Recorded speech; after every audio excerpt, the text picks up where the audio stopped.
Welcome everybody to this edition of Strong Perspective Podcast. I'm one of your hosts, Keith Armstrong, with my other hosts, Damon and Jaquari Armstrong, my brothers.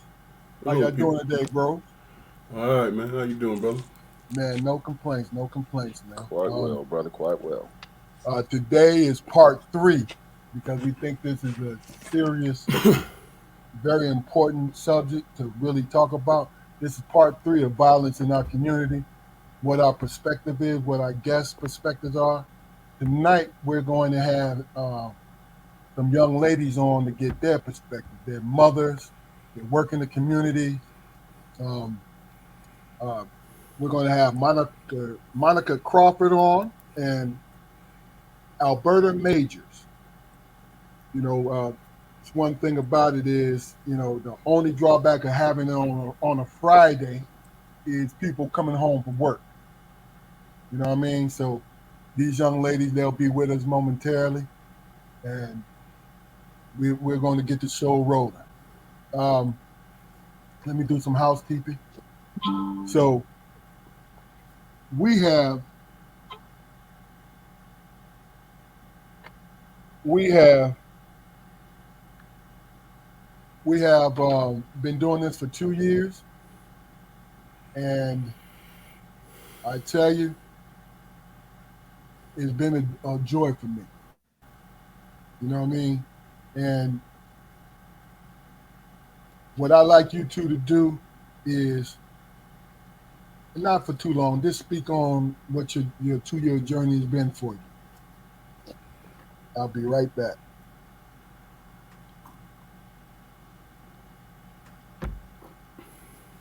What do you say? He wanted to speak on this journey, man. We've been on, man, for the last 2 years. Yeah, man. I've been, I've been. I don't want to say torn, man, but shit. I expected us to be like flush with cash by now, man. Yeah. Yeah, yeah. And as a matter of fact, I'm goddamn quite offended that we ain't. I mean, shit. We work hard, man. I told y'all, man, a year ago, man. It's the second job for me. Lately, like our Thursday meetings or whatever, I've been missing them, because of like work obligations, man. But shit, we put in hours a week on this thing, man. Yeah, definitely. You know. I think for me, man, I just like the opportunities to vibe with my brothers, man. Yeah, yeah. And for me, that's been very meaningful, man. It means a lot to me. Mm-hmm.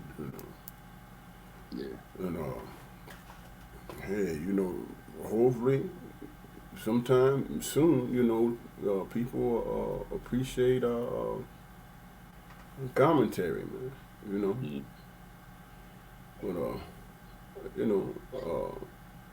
I'm not discouraged or nothing like that. I'm actually optimistic, to be honest with you. I done got into my groove now. Mm-hmm. I was just joking, man. I love this shit, man. I've been working on the theme song, man. Oh yeah. Yeah. Okay. You want to hear it? You want to hear it? Go ahead, man. Let me hear it. Man, my brother's got a podcast. Strong podcast. God damn it. That's the theme song. That's it? Yeah. Hey, I can work with that. What more do we need? You ain't lying. Yeah. Monica, how you doing today? I'm good. How you doing? All right. You young ladies got perfect timing. Welcome. Welcome. Hello, ladies. Hello. The young ladies we have on today is, as I said earlier, is Monica Crawford and Alberta Majors. Welcome to the show, ladies. Welcome to you. Welcome back, Sister Thank you. Bell. Thank you. Glad to be here. Mm-hmm. Damon and Jaquari has talked about their day previous why I had to come and find you, Alberta, and make sure you get on. But tell us about your day, Monica. Tell us what kind of day you had today. Today, I was being Molly Made today. I mean, baseboards, mopping the floors. I had a busy day, but it needed to happen. We have my husband has about I think 8 or 9 aunts that are living, and we're having them next weekend for a good cookout, and trying to get the place spick and span because Yeah. none of them have been to the new house, so So, we were in here trying to get it right. Yeah. so let me just say this. What? You said spick and span, Well, I mean, and look, spick and span and new in the same sentence. So Yeah. I'm kind of confused. okay, it's what do you mean? No, I get it. I get it. I get it. I mean, you got the I'm aunties messing coming with and you. everything. It's a new So, house, but so, that so don't that's stop dirt, yeah, dust, and anything else from collecting. So, yeah. you Look, know, So you got the aunties coming. So once y'all clean the room, then yeah, it's a week out. So once y'all clean the room, can't nobody go back in that room till the aunties leave, right? I understand. I yeah, yeah, understand. yeah. yeah. I understand. Hey, Alberta, how was your day today? there you go. That's it, right there. We can't hear you. Yeah, we can't hear you though. You, But she said some profound stuff too. Man. Yeah. I know. Look, you look like we still can't hear you. That's the one thing that I love about live, man. You run into situations and Hmm. take your time. You good? Yeah. I hope this is the worst part of your day, Alberta. Yeah, yeah. Look, you can hear us though. Yeah. You can hear us? All right, can you hear I, me now? Yes. Well, All you right, had it now turned down. it was on the phone. Uh oh. oh man. All right. Well, look. Shaw, let me say this. The only reason I was doing what I do today is I manage dental offices, and we only work 4 days a week. So every Friday is my clean day and my, you know, catch up on what I couldn't do during the weekday. Can you hear me? Yeah, we can hear you. Yes, All right, yes. good. All right, are we good? Okay. No, Stop Yeah. it. no. I'm not laughing at you. And look, Yes, you are. everybody, well, the majority of the people that we have on, we always run into a little mechanical difficulty. All right, so let's try again, Alberta. How was your day today? Nice and hectic, but it's okay. It's all right. I'm Okay. okay. Yeah. Yes, indeedy. Yes, indeedy. Yeah, I did a half a day of work. I had an appointment that was canceled last minute. Found something to Uh-oh. do. Not to Okay. mention any names. That was running late because of other people, but I'm here now. Gotcha. Gotcha. Gotcha. You got a Um. good attitude because you said nice and hectic in the same sentence. Yes. Yeah. Yeah. Mhm. So, Monica is a friend to the show. Why don't you just tell us a little bit about yourself, Alberta? Okay. As much as you want to volunteer, we would look. This not 60 minutes or 2020. I mean, I have two children from Philly, North Philly, if that. Work for the state. Um, What do you do divorced, for what do you do for the state? a caseworker, a welfare caseworker. Oh Okay. man. Okay. So your day is hectic. It was hectic then, huh? I've been Yeah. doing it for 20 since 2000, July 2001. Okay. I'm waiting to retire with medical Amen. benefits. Amen. All that. Yeah. See, That's everything you're good. supposed to have. Huh?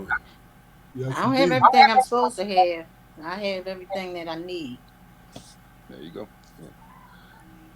Um, Today I told everybody prior to you guys coming on. Today is part 3 of violence in our community, Hmm. and we wanted to make sure that we had a woman's point of view because you know we've had men on, young and old, and we talk about, we're always into the macho, the bravado and all that. Mm-hmm. Sometimes we need another point of view of things. I'm sorry, Keith. I'm quite sensitive, brother. You're a sensitive human being, right? Yeah, I'm an artist. Oh yeah, that's true. Yeah. Fuck, bro. Yeah, artists are sensitive.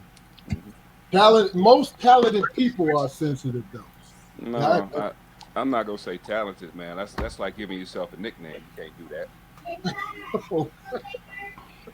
okay, well, before we go forward further, because what we're going to do is I'm going to do some housekeeping, and then I'm going to go into my usual first segment of the day. This is Strong Perspective Podcast, and we have a YouTube channel by the same name, Strong Perspective Podcast. And what we would do, we would definitely appreciate it if you go to our YouTube channel and subscribe to it, because what we try to do is promote conversations amongst everyday people, because everyday people really and truly drive and make the world go around. I believe that wholeheartedly. Some celebrities have great conversation and common sense, but they're celebrities for a reason. And I'm not talking about the pundits, the political guys, or the pastors, or anybody like that. But I'm talking about what we get saturated with every day, and that's the sports stars, the rap stars, the singers, and all these others. We know every part of their lives, and we care who they dating, how they dating, and when they dating, and the whole nine. And we get over. Sometimes I get overwhelmed with it because it don't matter to me. So what we do is promote everyday conversation with people. We promote conversation, because conversation is not a lost art. It's just being overwhelmed by quote unquote the fluff. Okay? Mm-hmm. So my segment, Big Dog's Perspective, I want you to speak on something that I saw today. It was this young sister, and she was just talking about, I really and truly didn't know everything she was talking about, but what she said was, and it hit me profoundly. She said, you are born looking like your father, but when you die, you look like your decision. Mm-hmm. And it hit me like a ton of bricks, Yeah. because that struck so true. Our decisions shape who we are, Absolutely. whether they are unselfish or selfish decisions. They shape what course we're going to be taking in our lives. They shape everything what we're about, and it takes a toll on our body, good and bad. So I really wanted to speak on that particular quote, because what I tried to do as a human being would be the very best person I could be. Even though, just like everybody else, I had my dark side. I told my brother today, Jaquari, I said, I really and truly believe in telling the truth. And I told him, as a matter of fact, I've been able to at least achieve 92% of truth telling. And I use the other 8% strategically, so I don't get caught out there on some dumb shit. You feel what I'm saying? Because sometimes you are too truthful. Mm-hmm. Because really and truly, to tell the truth, unless somebody's attacking you, should not be used as a weapon to offend, unless it's needed. That's just my opinion.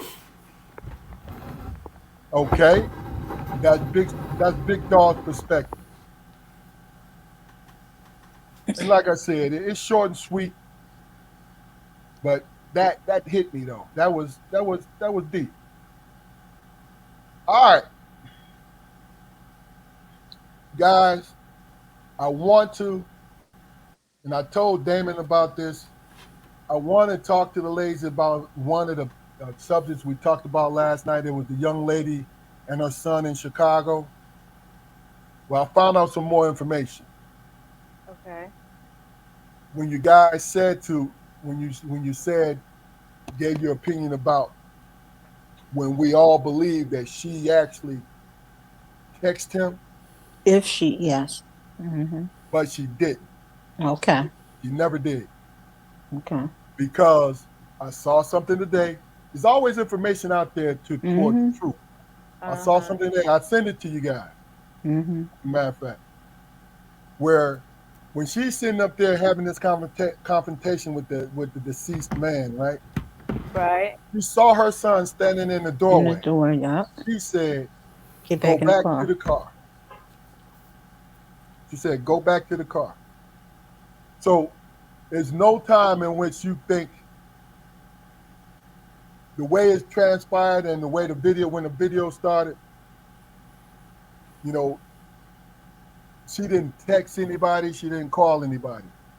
So it changed my opinion about it. And look, I'm not trying to defend and say, oh, she's right, she's this, she's that. Somebody lost their life. And then somebody else's life has been shaped permanently. You know what I'm saying? But what I'm saying is I like to get the whole truth Mm-hmm. so I can just move on. I hate half truths because our community have been lied to and been fed half truths my 58 years of my life. So I can't stand it. So I just wanted to get that out there, ladies, because we had a spirited debate about it. You know what I'm saying? And Yeah. I wasn't disagreeing with you guys, Hmm. Okay. but just wanted to make sure the complete and total uh, information was out there. All right. Okay. Anybody got anything to say? Like, Did y'all argue about that? uh, was it an argument, ladies? Damon, was it an argument?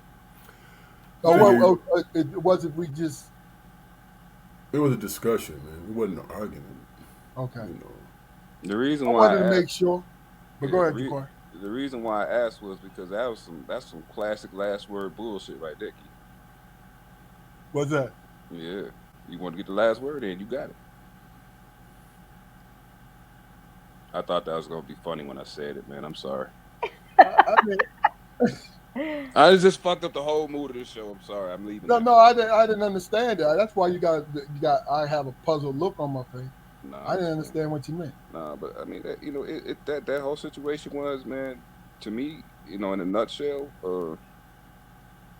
it's my brother Damon has said it 1,000 times, man. It's possible to do several things at one time. It was a perfect storm of just angst and stress and and it was a testament, man, to things that happen in the city of Chicago, man. It's not a very large area that those things happen in. That's why That's true. when the rapper FGB Duck got killed on the Miracle Mile, that was unprecedented, man. It was in the middle of daylight, Mhm.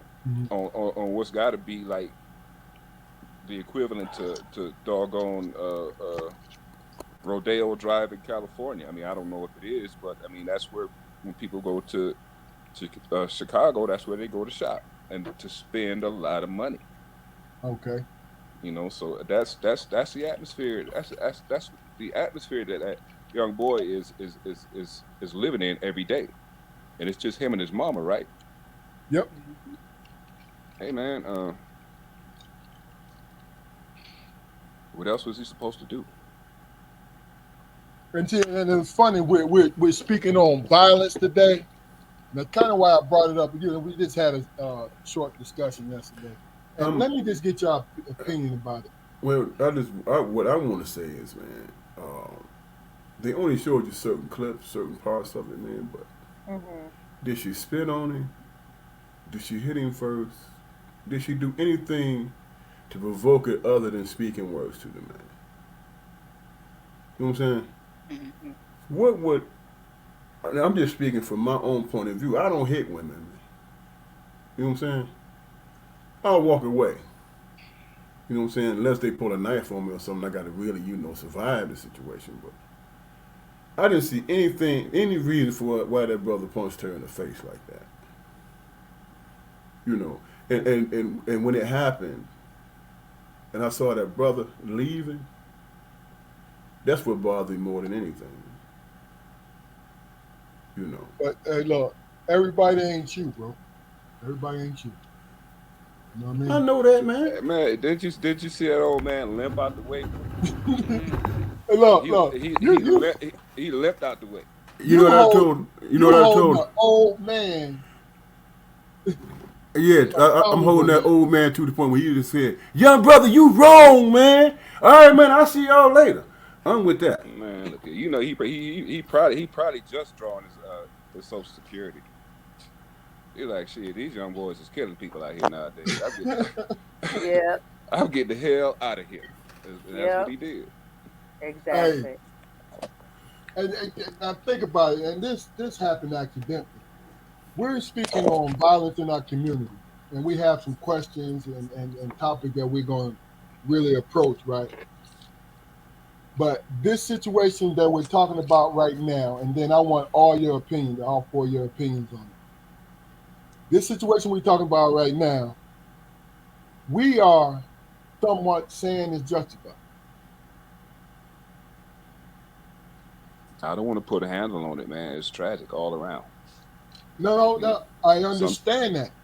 I sometimes, man, understand that. I doesn't understand that. the story doesn't have to have a singular point, to teach. It really doesn't, man. So I'm not even gonna try to put it in that box. Okay. Alberta, what do you think? I'm with your brother. It happened, you know. That baby, because that's what he was. He may be scarred for life for that. He took a body. He took someone. He killed someone. I understand he was protecting his mother, but um, he may be scarred for life for that. You know. So Monica? I think. Can you hear me? mhm. Yeah. Okay. He may be scarred for life, but I've heard. I haven't been around people, but when this child gets older, depending on if he's still in that environment, it may be props for him. Mhm. It's sad that Mhm. that would be the case, but there's too many videos I've seen of, their guys just bragging about the fact that they killed somebody. I think it's going to scar him, and hopefully his mother will do right by him and Seek possibly help. get him counseling or Mhm. something, because that's tough. I know that's got to be tough for a It's young it's child. it's gonna scar mom too again because Yeah, she gonna be by herself forever. yeah. Don't tell me I ain't thought about that. I did it. I didn't think about Look, that. look, what's your opinion? Wow. Wow. Okay. I You said it. know, Fuck it. Yeah. it's funny because I'm sitting here thinking the same thing. Well, how's she gonna get a man? Oh, No, real talk, man. Here's Oh, what the thing change is her for me. name. Change her name. yeah, yeah. No, Here, I know what she look like. I know what she look like. Plastic And I surgery. and I'm married, but And we there's probably somewhere. a man out there that's loving her right now and Yeah, giving her props for raising her son the way she. Well, I'm not yeah. gonna say raising her son, but giving the mother and the son props right now. Yeah. This and is the every world we time living in. And every time that man and the boy's mother get in the fight, he gonna be like, "Hey, young brother, I don't mean no harm, man." But Yeah, no disrespect, man. No disrespect, but you know your mama got a mouth. I'm not messing with y'all. Y'all killing me. No, Young boy this walking around the house sucking his teeth. How about? go ahead. Go ahead and kick your feet up on that table I just bought, young brother. That's all right, that's your spot. You always got to hold with us. Well, you gonna tell him to move out, baby. Yeah, Listen, man. You know, for me, I'm gonna be honest with you, man. For me, when that brother punched that sister in the face, I was so enraged, man. Mm-hmm. I was so enraged because for me, I'm like, I would never hit no woman like that unless my life was in jeopardy, man. You feel what I'm saying? That was crazy to me.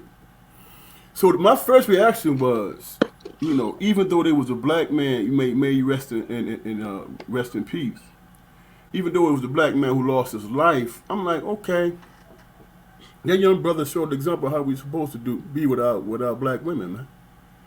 You know what I'm saying? They didn't put it with a, and I'm not pandering, man. I would hope if one of my daughters was there and somebody did that to her, somebody would come to her rescue, man. Yeah. You know what I'm saying? And not sit around, you know, debating and arguing about whether or not, you know, who was right or wrong. He was wrong because he shouldn't have did that. He shouldn't have punched that woman like that. And then did it twice. You know? If I was there, I don't know if I could have walked away, limping or not. You know, hey, brother, don't do that. You know what I'm saying? You talking about living with yourself. Can you imagine being a man, calling yourself a man, and you sit there and you witness something like that? You know what I'm saying? That's difficult to live with. Not in this day and time. Well, I'm 57 years old, but so you know where I'm coming from. I understand exactly where you're coming from, but like we were saying yesterday, you can't even say anything to the kids. Kindergarten, first grade, you can't say anything to them. So what are you really gonna say to a grown man that's used to beating on his girlfriends? He set the girlfriend house on fire. That was, well, allegedly. That was, you know, in the news. And the girl was right there protecting him, standing by his side. So sometimes you jump into those situations, especially if it's a couple. Then you have to deal with if you beat him up too much. Now the girl is jumping on you because you beat up her boyfriend that was beating on her. So you have to sometimes you have to, I guess, weigh the situation. You know. That's right. But you also got to be able to recognize jackass love. I mean, you know. And jackass love is a real thing. That's a real thing. That's just how they go. Yeah. Hey, Jaquari, should I give him a definition or should you give him a definition of jackass love? Go ahead, sir. Look at you. You know what I'm talking about. I'm trying to set you up to be funny, but you're on that. I'm a front on you, Keith. No, I'm just fucking with you. No, our father. I work alone. Our father. What are you talking about? Hey, man. You see, that's like heckling, huh? Team up out of there, man. Our father used to always, like, if he saw certain situations like that, he would say, you know what, son? That's jackass love right there. And jackass love is fighting tooth and nail. Mm-hmm. And then 20 minutes later, will kill to be back underneath each other. It's the fighting back and forth over and over again just to stay together. The song break up the makeup, make up the break up the makeup. Mm-hmm. Yeah. But see, we're talking about two different situations. You know what I'm saying? Now, that wasn't his woman. No. His woman whose house he tried to burn down the previous night. Mm-hmm. You know what I'm saying? We can't afford a brother like that, man. I get it. You know what I'm saying? Get it. But, and that's just the reality of it for me. But I'm just speaking personally. I'm not trying to. We ain't gonna condemn anybody on this situation, right? Because it's not personal. It's your opinion, and right. Your opinion, I agree with you. But you know, we ain't gonna speak ill of the dead. even though their dad is an asshole, just like you said. But let's just, since we're on now, I want you guys to, let's dive into these questions because I'm very curious about your responses. And understand, ladies, we're not looking for answers. We're looking for your perspective. So here we go. First question I'm going to ask you is, take your time with this. Oh, Hmm? let me acknowledge Keith first. Keith Barnes is a very good friend of mine, an ex-co-worker. And Keith said, you know my track record, Keith. I stumble right into that kind of woman. So, and he and I have had so many conversations about this. And the one thing that Keith could probably say that I've always said to him is how you think about yourself is what how much you go through. That's it. Nothing more, nothing less. Mhm. I'm not saying I'm right or wrong. It's just that's how it is. Right. So we'll start with you, Alberta. And the question is, and Damon and Jacquari, I'm gonna ask you to chime in on this, but I need y'all to flip it a little bit. Mm-hmm. Hmm. Um, how do you view the violence in our community through the eyes of a black woman? Just take your time before you answer, but How do I view it? do it. How do you see it? You see it every day. How do you view? Um, I think a lot of it was set in place to be this way. When they started taking certain things out of the schools, certain things from the families, um, and like I mentioned yesterday, giving the kids too many rights. So when they set a lot of those things in motion, it was a setup Okay, because a okay. lot of this is coming Before from you, home. Alberta, before you go further, explain what you mean by giving the kids too many rights. Okay, uh, they would tell them in school, you have the right to call the police on your parents. You have the right to call DHS or CPS. You have the right to, for example, now you have the right to keep that child. Your mother can't make you have an abortion. You have the right. They gave them too many rights, and they took so many things that they needed out of schools. They don't have any social workers, any counselors that they can talk to. A lot of them need someone to talk to. You know, they taught a lot of them how to keep secrets. You don't have to Mm-hmm. tell your mother what you're doing. You don't have to tell your father what you're doing. So they Wow. they, they taught them and they Great trained them to, point. to lie and Mhm. to take their lie into their house. So if they're telling them that at the age of what, 10 and 11, they were giving out birth control at what age? They were giving birth control out to these kids in what I would call elementary, but they would call junior high. Fifth and sixth grades is no way your child should come home in the sixth grade with condoms that was given to them in school. That's something that a discussion that needs to be had with the parents, and the parents make that decision. So I think a lot of it was basically it was a setup for us, especially the black community, Okay, black and brown. okay. Hmm. Monica. For me, I have seen the violence to me has gotten worse over the years. Um, I don't think the consequence of jail or prison means anything to young people today. Um, it's like a badge of honor for to know that they've gone to jail or prison.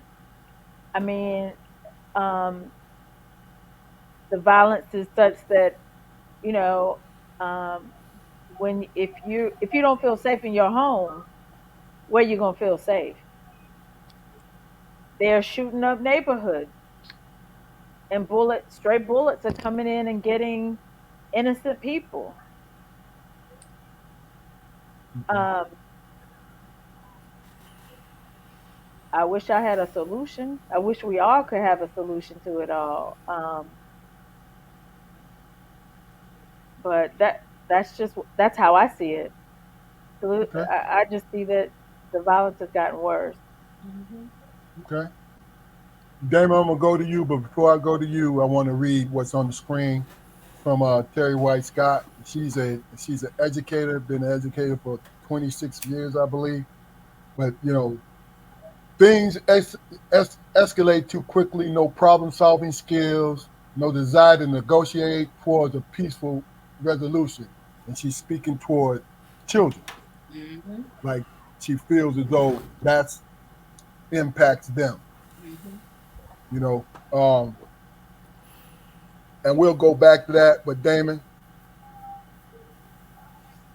I what do think you that think about the question? I think when it comes to violence, man, in our community,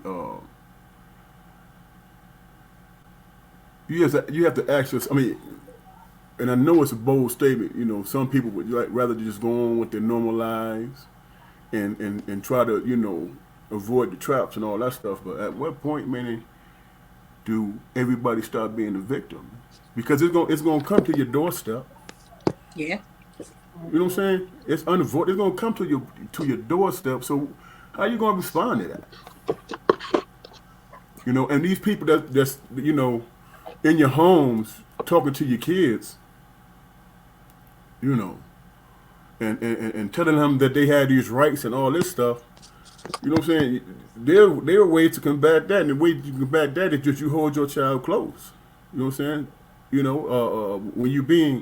When you teaching them a lesson, this is not me being punitive. This is me loving you and telling you this is how you survive this world.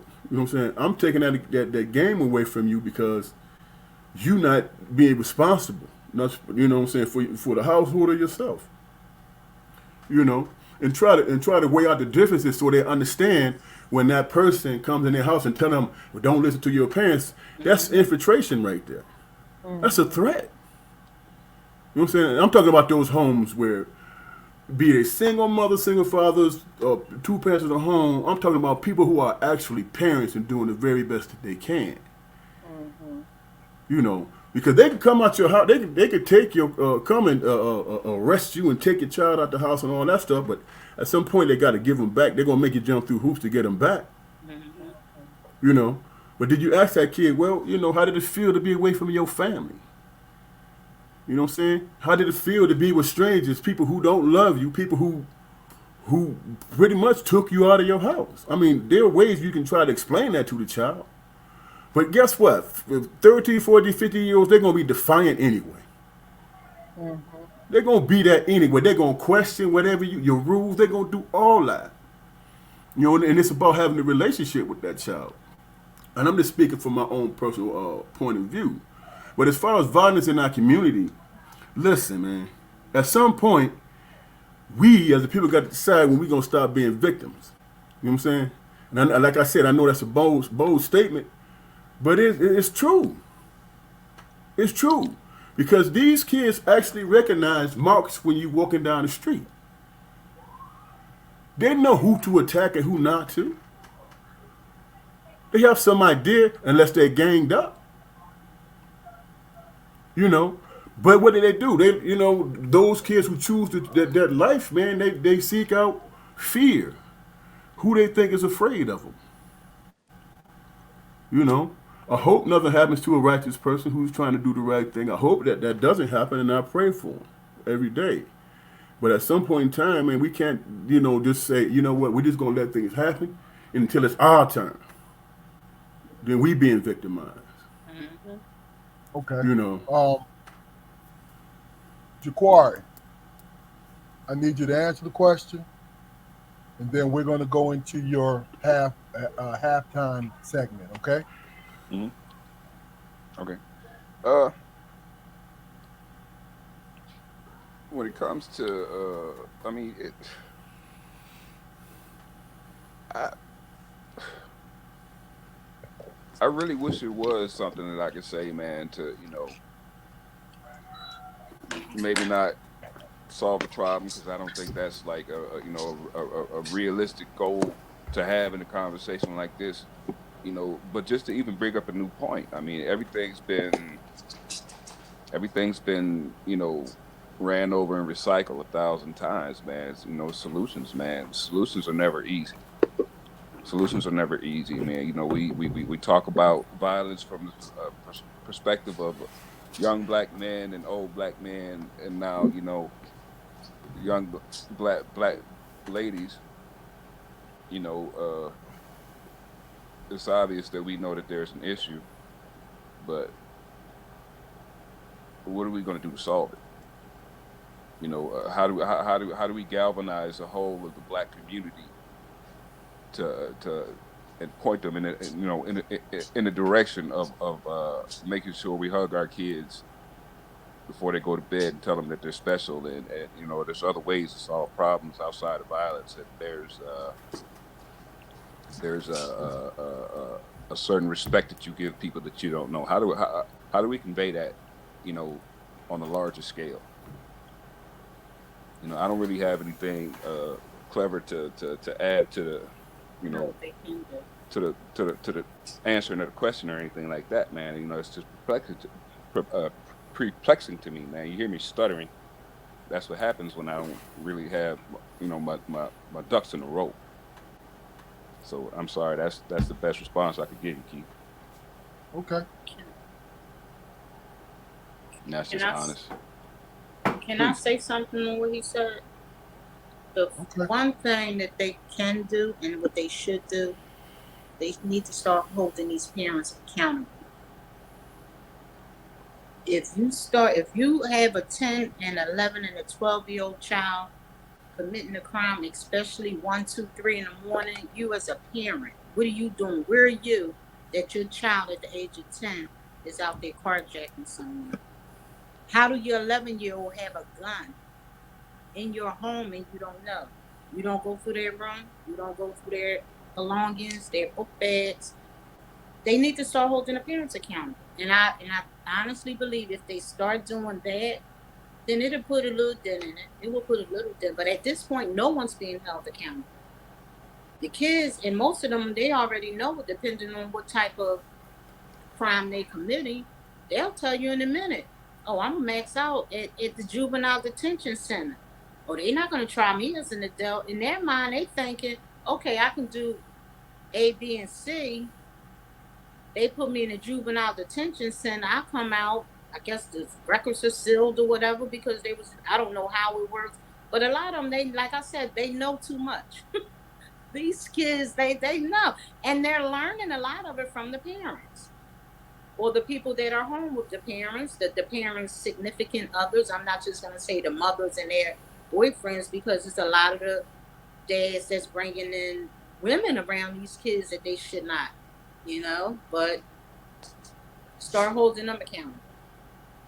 We'll see a change. Quarry, you ready for your segment? I am. I am. All right. The name of my segment is called Uncle Spo's segment. Okay, and here we go. All right. Let me see. Did I ever tell y'all about the time that I broke my tailbone? All right. Now, before you get all pervy on me and shit, this ain't no funniest home video thing or a prison horror story. I was a little old bitty boy at the time, just old enough to play Pop Warner football. Just old enough to play in the Pop Warner football league, if you know what that is. Mm-hmm. I was playing in I guess I would call it a pickup football game. Long story short, I got hit in the ass by the onlyest dude wearing a football helmet, Chad. Chad. Boy, did I hate that motherfucker. Probably the only person I ever hated. Anyway, that singular event shaped me in a way that nothing else has or since. The pain was so bad that it was perfect. It was absolutely beautiful. So bad that at the time I thought it was a message from God. He said, humble yourself, young man."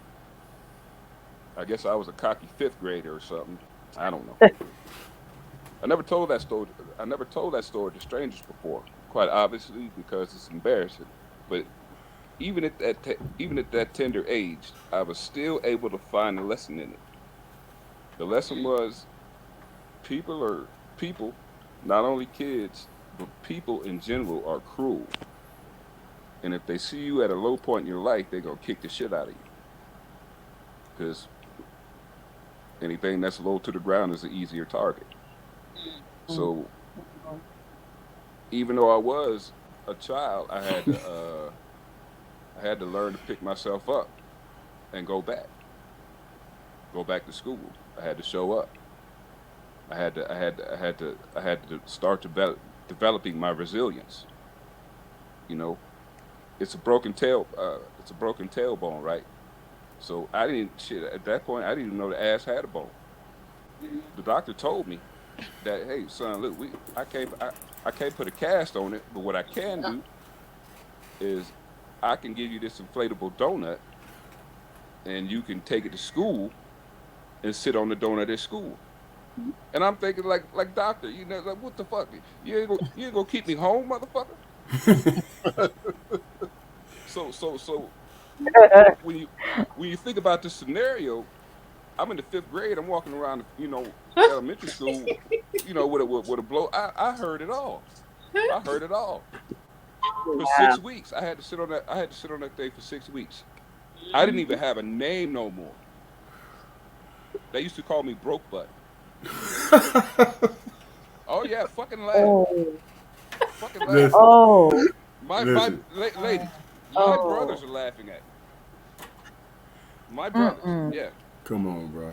No, but I mean, yeah, it was a testament that no matter how hard and messed up a situation is, you're gonna learn from it. You're either gonna Mm-hmm. learn good or you're gonna learn bad. It's up to you to choose between the two, and that's what Uncle Spo said. As always, my guy. Hey, Great what was the job. lesson? Protect your flank, man.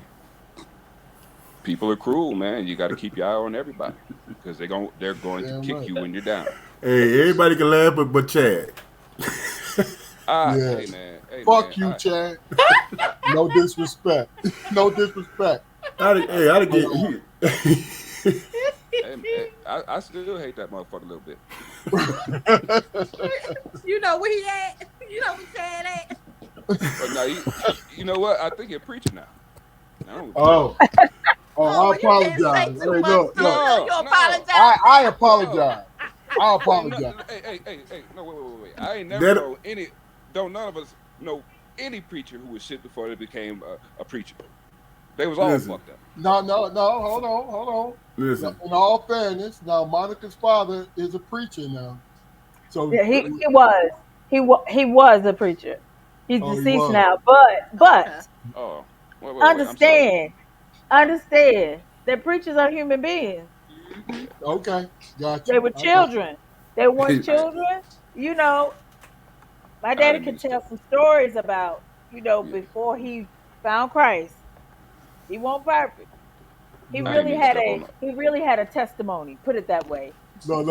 Look, what one preacher told me, the man that baptized me, he said, "Keith, you had to be imperfect to come close to being perfect. So to be a good preacher, man of God, you have to know exactly what it means to be out in that world. Yeah, You yeah. know what I mean? And that helped me to understand a lot of things. But look, Yeah, let me do this before. I ain't mean to step on no toes. Oh no. I've been drinking, so Look at you. Now you gonna make a damn excuse. I'm over here what? sounding like Uncle Rucker. These old monkeys got some. Yeah. No, but for real. All serious though. Hey, Ja'Cory, always a great job, man. That was perfect. let me just read what's on the screen, you guys. You know, Keith Barnes said they haven't taught us how to taught the kids how to, I'm adding kids in there, taught the kids how to manage low self-esteem, egos, and trying to fit in with their peers. Kids are afraid of trying, and they hide it. I wanted to read it out loud, even though Keith, you must be drunk too, because you're missing a whole bunch of words, brother. But I think he made a great point. Mm-hmm. Do you guys think our children depend too much on peer pressure and looking good in front of other children Yep. and teenagers and Yes. young Absolutely. adults? Yes. Absolutely. Absolutely. Absolutely. I mean, And because if I the can only say, reason. Go ahead, Juwan. no, I'm saying if I can say, he said we haven't taught them how to manage their low self esteem, but on the other side of that coin, I don't think we've taught them how to manifest positive self esteem. That's That's real. why that's why they wear their self esteem on their feet, or they hang it around their neck. If you got bright shiny things, then you don't need a affable personality. I mean, just to piggyback off what you're saying is, look, the only reason why I can sit up here and just really and truly be confident in saying and agreeing with what Keith is saying, because at 58, when I was going through my life, the same thing as what I have on the screen, it was with me and my peers. It's never changed. See, sometimes I think the mistake that we make is the fact because somebody's younger and they go through the same thing that we went through is different somehow, but it's not. It's not. It's not different. There's no such thing as the generation gap. You know what it is? You know what the generational gap is for me? Is, in my personal opinion, is people not trying, taking the easier path. Them young folks don't know snap. Them young folks ain't this, right? But really and truly, what you're saying is, I don't want to spend the energy to get to know them. No. I don't want to do it. And I'm not talking about individuals, because individually, there are folks out there who really and truly is putting up a concerted effort to be Yeah. there.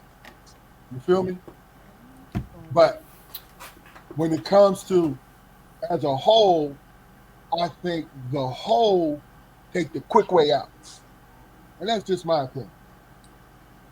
All right, next question, and we'll start with you, Jaquar, since we're on you, right? Mhm. The next question is, should we be alarmed by what looks like an increase in violence in our community? Should we be alarmed by that?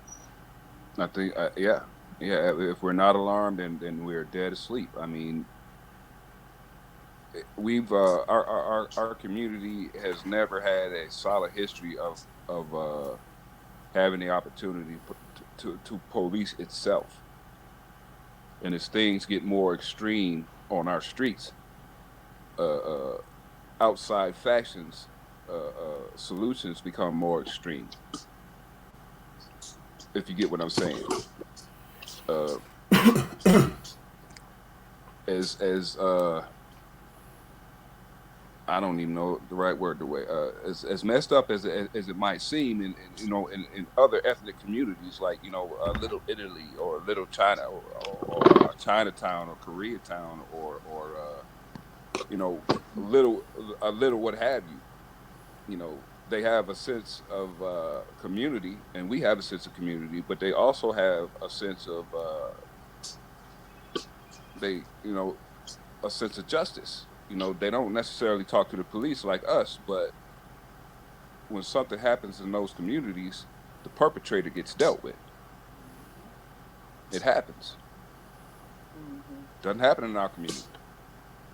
And if you think, if you need an example, look at all these rappers who are getting arrested for actual crimes and telling on their co-defendants, and then getting out of jail and still make millions of dollars. Now I'm not making a judgment either way. I say call the police. I'm a regular citizen. I'm not a street dude, so as far as handling shit in the street, if it don't if I can't see it from my door, then hey, I'm calling the police. But that's not how our kids think. Our children would rather sit in the classroom with a serial killer than to call the police. Now, to be qualified as a serial killer, you only need to kill 3 people. But trust me, I work with a facility full of them. I don't know if that answered your question or not, man, but that's it. Okay. Alberta. Yes, I think it is a concern. Most of for example, these guns and these ghost guns that these kids have, they're more powerful than what the police officers carry. So, if you're a police officer at this day and time, you want to go home to your family. You understand what I'm saying? It's a job. At some point you have to look at it that way. You're not going to continue to run through the fire and try to do what you're supposed to do, and then once you done, handled or took care of the nuisance in the neighborhood with maybe 5 bodies under him, now you have to deal with what? This time he wasn't doing anything. This time he was running away. But what about when he used the Uzi to shoot up the corner, and he's out on probation or parole or on bond or whatever, because they don't have any room in the jail for him, and so now you have a police officer that's at risk of losing his job for doing his job for who is a criminal. That's over here. Exactly. So it's like, but one thing I do want to say, and I've been saying this since COVID hit. When I said I believe it was a setup, they gave these kids the money to buy these guns. They allowed these kids 14 and 15, some of them younger than that, to collect their PUA money. And guess what they did with that money? They bought guns and bullets. They sold out of bullets at some point. You couldn't even, the same way people was waiting for furniture and things to fix up houses, you couldn't even find a bullet anywhere or a gun. They used those funds that they gave them. Those kids was bringing in more money than the parents at some point. And what did they buy with them? Guns. There's no way one person or a child should have access or the funds available to buy as many guns as they did. So when I say it's a setup, it's all a setup. And once again, where's it starting? In the home. I've always thought that. I'm sorry to cut you off, Alberta. I've always thought that karma should be written into the Constitution. I've always thought that. Like you said, your example, Miss Alberta, if he got 5 bodies and he just gets shot down in the street, then hey, I don't feel bad. Because what people don't realize is that if you're a person, if you're a bad guy, but you don't have a gun that day and you get shot 60 times, you fucking deserve it. Or you had a gun, but you was running away. Yeah, he running away after he just took 6 shots at him. But he was running away. He dropped the gun. He was going to enroll in school next week. He was a good father. He was a good kid. All that. And it's like, are you kidding me? Let me see the rap sheet, and then let me see what mommy got to say. You understand what I'm saying? Like, come on. Us as mothers and black mothers, we got to do better with these boys. We really do. They can't be our babies forever. We have to raise them to be men. But a lot of them, they don't have anyone to look up to as a man. They can't even look at the brothers, the uncles, the cousins, the neighbors. We had all of that. Like I said, we had a village. They have nothing right now. Nothing. They don't even have male teachers. Instead of teaching the kids ABCs, they teaching them the other, letters and things. I can't say that too much, but yeah. And it's like, come on, we're teaching these kids this. We're teaching them that. So at some point, I feel like we just lost. We're doomed. It's too much. It's too much right now. I really don't know what we can do other than hold the parents accountable for some of the situations. That's it. Okay, I want to get back to that, Alberta, as far as holding the parents accountable. So hold on to that one. Damon, we'll go to you. Remember the question? I'm about to refresh my memory right now, brother. Here is, should we be alarmed? Nothing surprises me, man. You know what I'm saying? Nothing surprises me. People do what they're going to. No, there's not. I would not be, I can't say definitively what a person will not do. And that's just a fact of life. But when should we be alarmed? Absolutely, we should be. But what I want to know, I think the better question is, how many of our kids are those kids who crash out? You know what I'm saying? Yeah. How many of our kids are those kids that crash out? Do you think it's a large percentage of them, or most of them just getting caught up? You understand what I'm saying? Because I believe most of our kids are redeemable. Those ones that got in trouble, those ones that went out there and did crimes or whatever. I think they are redeemable. Just go to the prisons and ask some of them brothers that got life for doing 20 years, and they be like, man, if I could do it over with, I would. Yeah, they got victims, but you know what I'm saying? You learn from that. You understand. First of all, and second of all, everybody is out there, everybody that's out there doing all that bad stuff to people, victimizing people. You know what I'm saying? They wear it like a badge. But when it happens to somebody that they love... hold on for 1 second, Damon. I'm sorry. Hey, you taking us on a tour of your house, Alberta. You can turn your camera off if you wanted to. Yeah, just hit the joint. I'm sorry, Damon. Go ahead. My point is, everybody, and I've experienced this or heard this 1,000 times. Everybody, yeah, man, charge it to the game until it happens to somebody you love. Then you want it, but who saw what? Ain't nobody gonna speak up. So the people that's victimized, the people getting victimized too. So there's a never-ending cycle that goes along with that. But should we be concerned? What's worse than coming out of slavery, man? You understand what I'm saying? Slavery was almost 400 years ago, man. I'm just saying, coming out of slavery, we as a people survived. Not minimizing it, though. Not minimizing. That ain't what I'm doing. But go ahead, Damon. My fault. What I'm saying is, we as a people, we survived that, and we built communities. You know what I'm saying? So in my thinking, in my mindset, in my thinking, if we can survive a situation like that, we can damn sure overcome these, the type of things that we're dealing with now. You know what I'm saying? And that's just the optimism in me. Gotcha. Gotcha. Monica. Just got to stand up. Monica.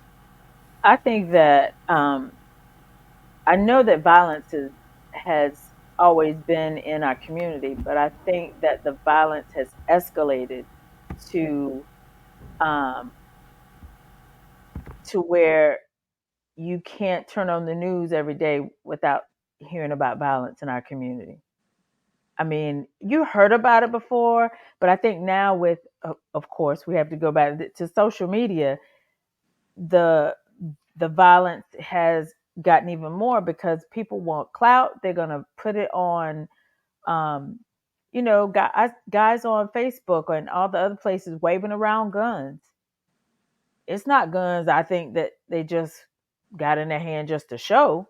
I think there's the potential for them to use those guns, or if they haven't already. Yeah, I'm very alarmed at the violence and especially the escalation of the violence and um, I guess how it's happening every day, more often. Some in some communities, multiple times during the day. It's very alarming, very disturbing, um, and you can't help but worry about the future for my sons and my grandsons. So yes, it's very alarming. Okay. Key, I think key. what I always tell people. Did you have something to say, Jabbar? Yeah, I just wanted to ask the ladies, like, I I agree. I totally agree with your points, ladies. Don't get me wrong, but I like playing devil's advocate. What what would you what measures would you take to achieve justice? Like, because in our community, we got the no snitching thing, and I said, just a few minutes ago, people running around. Well, I ain't telling on nobody. I ain't telling on nobody. You're sitting next to a killer. You know the scenario. It's on the news and everything. Does justice, by any means, come into play, or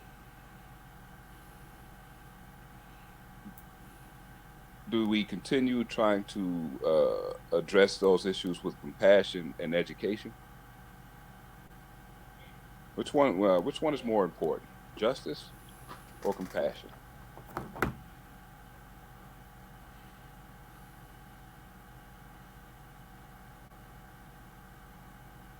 Alberta, you're muted. You muted, Albert. Okay, can you hear I me? thought you was gonna say I was muted. Can you hear me? Yeah, we can hear you. All right. Compassion. I truly believe that the teachers give these kids more compassion than they receive at home. But they can't do it by themselves. They're one of the most underpaid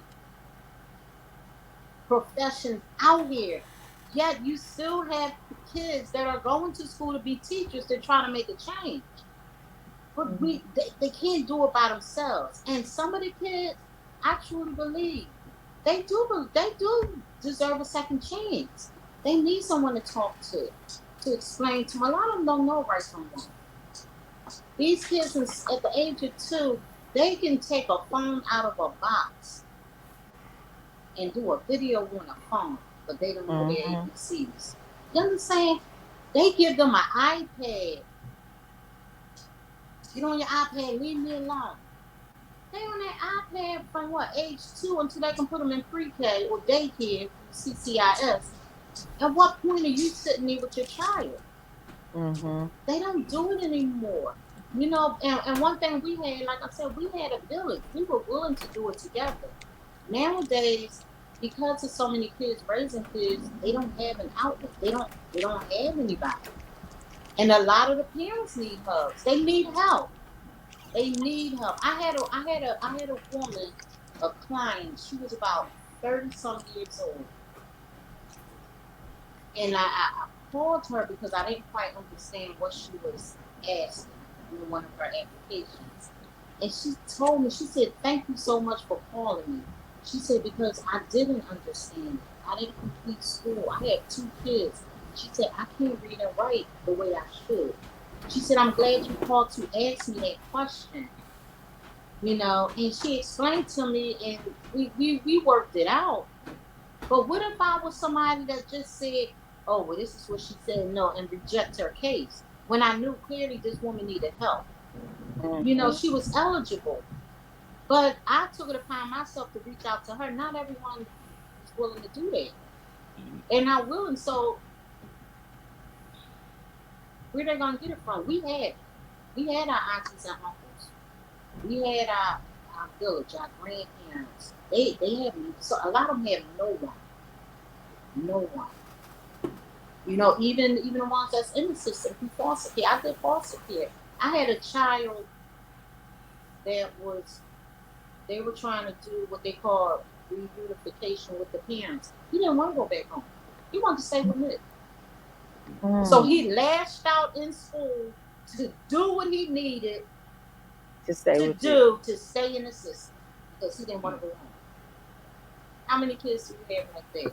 And to this day, this boy is 23. He still calls me mom. He said I was the best thing I ever had. But I listened to him, but they don't have it. So the kids don't have it. The parents don't have it. Then you have grandparents that are still mentally and, children because they raised themselves. So once again, they go that's 3 generations right there. Well, thank you for raising that young man.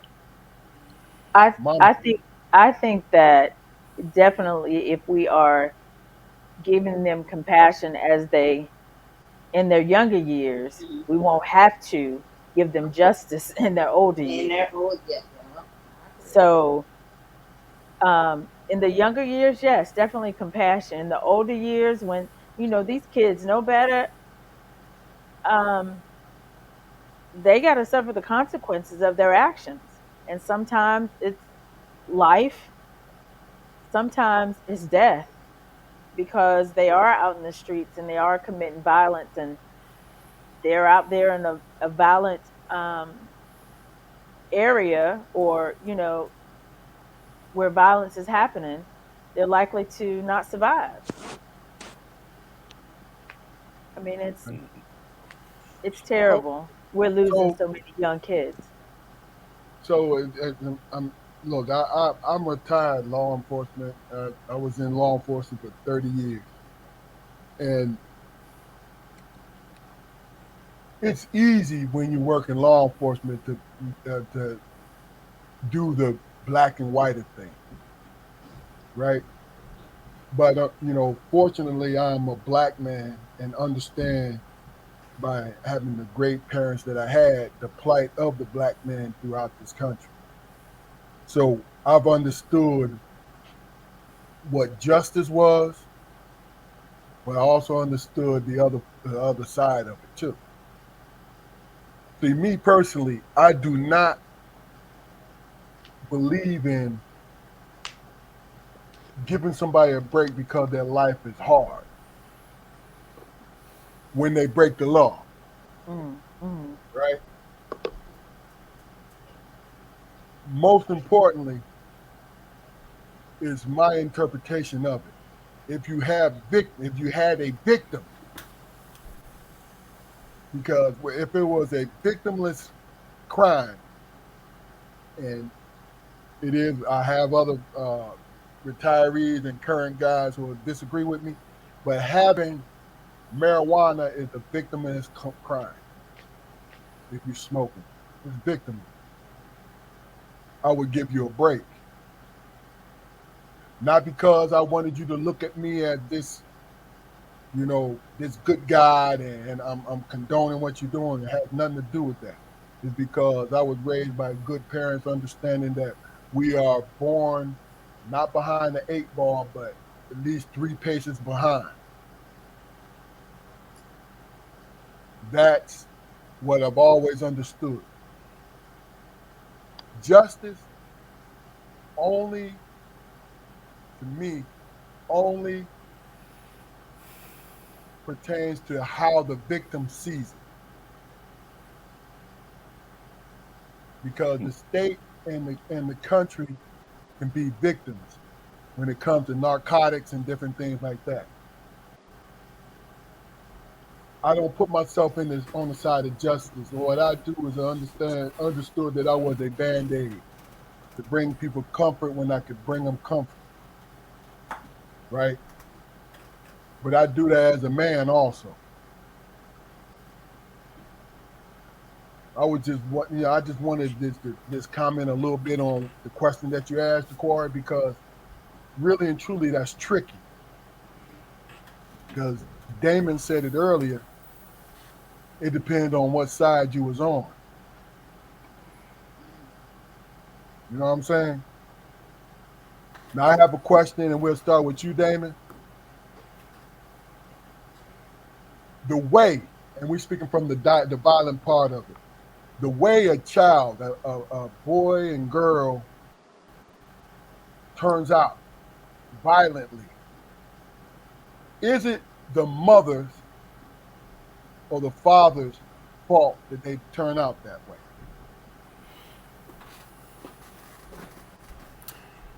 First of all, I believe there should be two parents in the home because you need that balance, man. When you put the burden on just on the sisters, man, it's not fair. You know what I'm saying? Because if you think about most men, the men that we know, we challenge our mothers, man. You know what I'm saying? Because we think we men.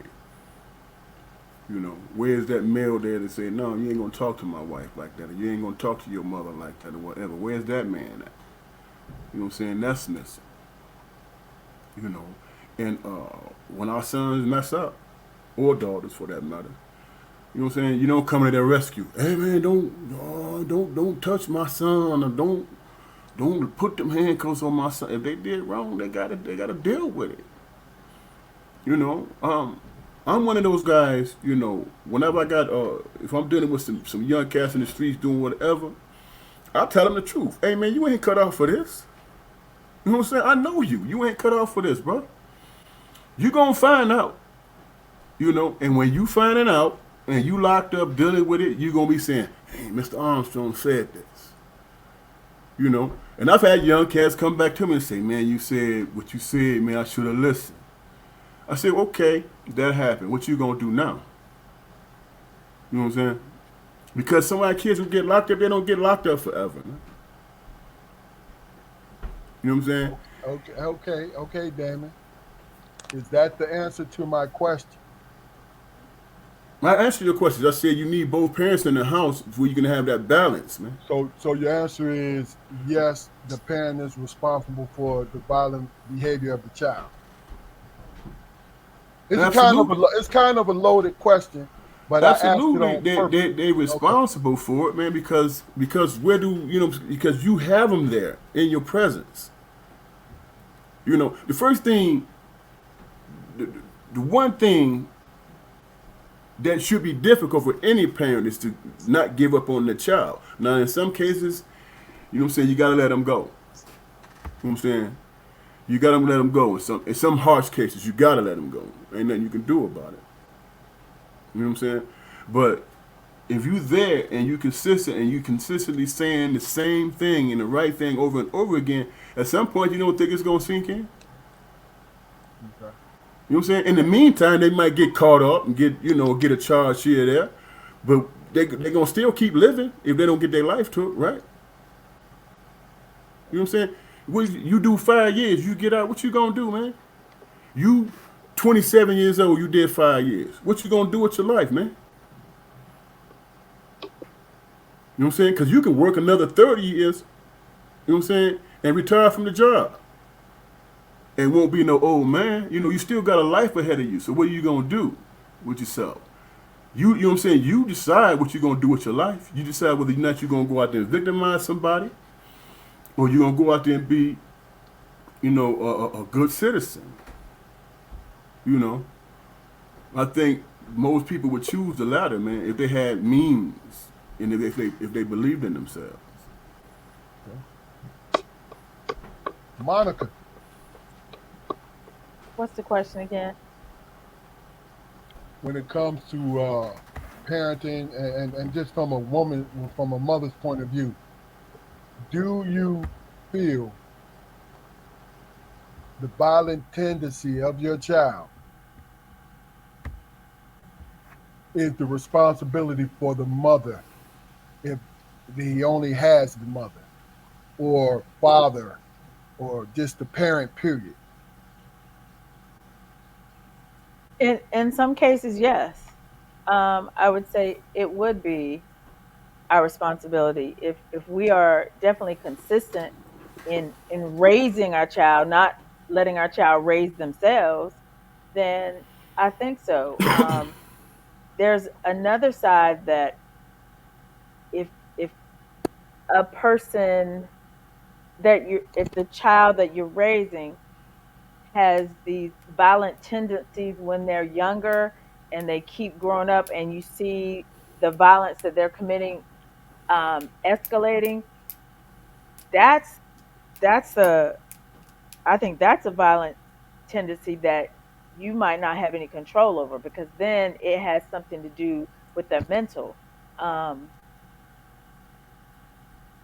if they're if the violence is that's where, from what I think they call it, they're a deviant, and there's nothing you can do. No, when there's no incarceration that's going to make them better. That kind of violence, I don't know how you, as a parent, if we're not equipped, how we could correct that. But I think that consistency, like your brother said, with raising your kids with two parents in the home, that will help. Um, I know that I know some women that are single parents, and they've got extended family. Of course, they're my age that had extended family that were willing to help. You had uncles over here. They not gonna let that. I'm not I'm not gonna let you be a knucklehead, you know. But that's our generation. This younger generation, they're not equipped with that, or even if they have it, they don't want it. I don't need your help. I don't, or they just don't want your help. They're doing fine by themselves. But, if you are doing fine by yourself, but you are raising this child and he's violent, not just violent to other people, these kids can be violent towards their parents. Mm-hmm. Um, Okay. so part of it is our responsibility. Some of those you might not be able to help, but you hope you can help them. Okay. Jaquard. Well, as Damon said, I don't think it's fair to put it all on a black woman. I mean, it's not. It truly takes it truly takes a village to raise a child. I mean, That does. but where as far as accountability, and this is going to be controversial. Controversial. I know I said it before, but I think it's an option. I think people should be licensed to have kids. People should be licensed to have kids. There should be a training regimen before the first baby comes into this world. You know, kids rarely do what we say. They rarely do what we say. They always do what they see. Hmm. They Mhm. always do what they see. Mhm. And our problem is, man, we just doggone normalized it, Hmm. normalized dysfunction. Yeah. You I know, agree. and we've got to wash our collective mindset. We got to take how many years did Moses journey through the wilderness? I don't know. I don't know the Bible well, but some of us, we got to walk into the desert, and some of us have got to stay. Mm. It's 40 I years. mean, 40 years, yeah. Boy. Some of us have got to stay in the desert because we don't have anything positive to offer anyone, let alone our children. You know why it was 40 years, bro? Why? For that bad generation to die off before they went into the promised land. Exactly. Yeah.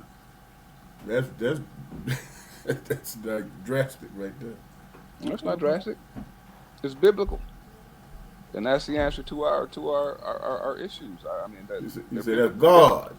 Yeah, biblical answers. And I'm not what you might classify as a religious person, but at this point, our answers have got to come in a divine form because things we do, the actions we take, they ain't working.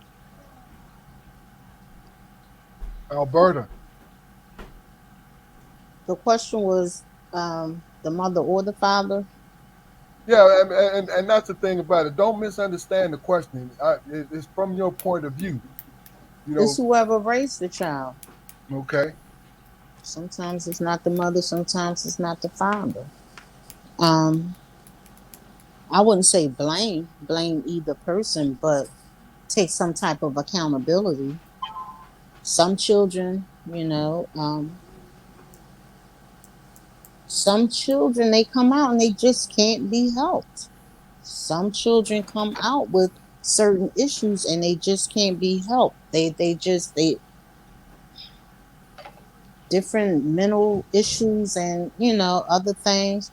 But as their guardian, you take all measures and all steps to get them the help that they need. If that means institutionalizing them, then so be it. If that means taking them to a counselor or a therapist, so be it. But if you're not willing to do anything, then why continue to have kids and put them on somebody else? So it's not so much it's a mother thing or a father thing. I do believe that you should have a household with both parents. But then again, you have some that were raised with both parents and the grandparents, brought up in the church, No doubt. went to the best of the schools, didn't Mhm. need or want for anything. And look at them out there now. Yeah, because it's human nature. But Yeah. let me ask you this: why I have you, Alberta? How much? This is a question just directed towards you. Mm-hmm. How much does your job affect how you see Mm, our community? mm. Since 2001. Ooh. Now, it's They when you definitely add normalize welfare. They what they set out to do to us, it worked. I've had clients that if they had a job, made too much money, and the food stamps closed, they quit their job because they wanted food stamps. Are you kidding me? Are you kidding me? I've had clients to come in and say, I don't have any food for my kids. Well, you working to, I mean, you have income. But in their mind, I don't buy food with cash money. And it's to the point now they want to give you phony pay stubs. They want to go to different places. I mean, they actually normalize welfare. It's a normal thing to them. They have kids, the more kids, and in certain states, Pennsylvania for one, you can have 20 kids, and every time you have one, you get more benefits. Certain states stopped it at, I believe, three, maybe three kids. And guess what? They don't have more than three kids. But Pennsylvania, $2,000 in food stamps, and you coming to me the following month telling me you don't have any food in your house. 2,000 American dollars. Yeah, some of them get that much in food stamps. Yes, God damn. yes, I yes. know here, Depending on how many kids they have. Yes, yeah, here in Michigan, subsidized housing. They yeah, pay no rent. $27 in rent. $100 in rent. Then they turn around. They give them a check to pay the gas and electric. Why's your gas and electric off? Because that check they gave me, I did such and such with it. They turn around, give them more money to help them get it on. But then Okay. the kids, when they go to school, they looking for a book bag handout because the parents didn't even buy them a book bag or school supplies. Mm. Now I have another question for you, Alberta, because this is Hey, very interesting. hey, Keith, hold on one second. That's the and YouTube. That's the end of our skit because Alberta got to work Monday.